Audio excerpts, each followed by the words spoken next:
Daakiyyee shamarran Daakiyyee mammaraan naannooyee. Daakiyyee shamarran Daakiyyee mammaraan naannooyee.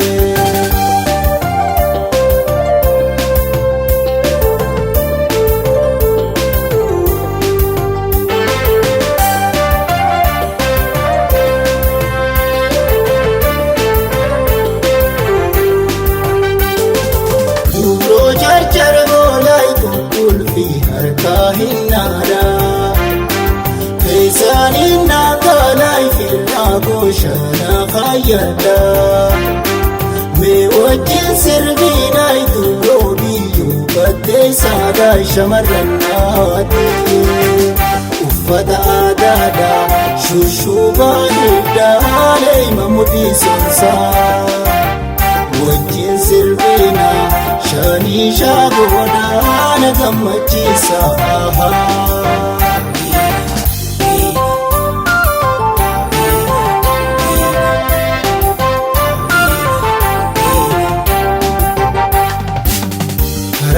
Daakiyyee shamarran Daakiyyee mammaraan naannooyee. Daakiyyee shamarran Daakiyyee mammaraan naannooyee.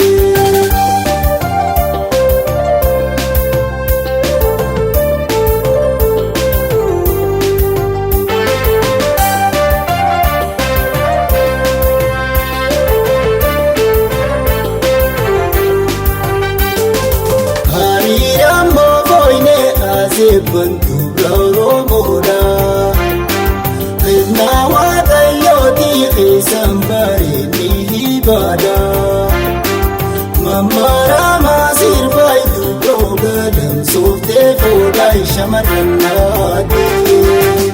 Uffata aadaadha shushuubaa heddaalee mamudii sonsaa wajjin sirbina shanii shaagoda na gammachisa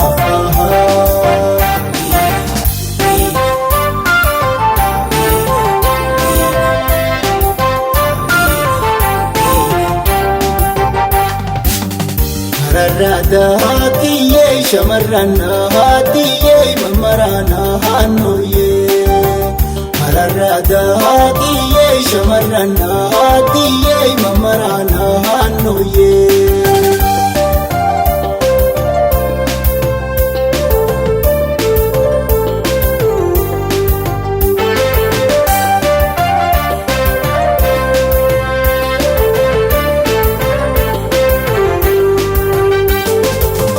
Taane jiraachuun nu gosa yoomuu hubadha. Teenya haa guutuuf nu dhiisaa aadaa alagaadha. Kootaane sirbina itti loomii jaataaf machaaraadha shamarran Daakiyyee. Uffata aadaadha shushuubaa heddaalee mamudii sonsaa wajjin sirbina shanii shaagoda na gammachisa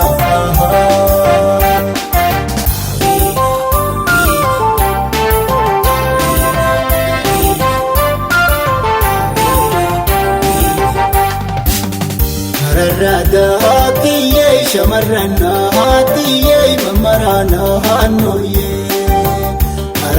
Daakiyyee shamarran Daakiyyee mammaraan naannooyee.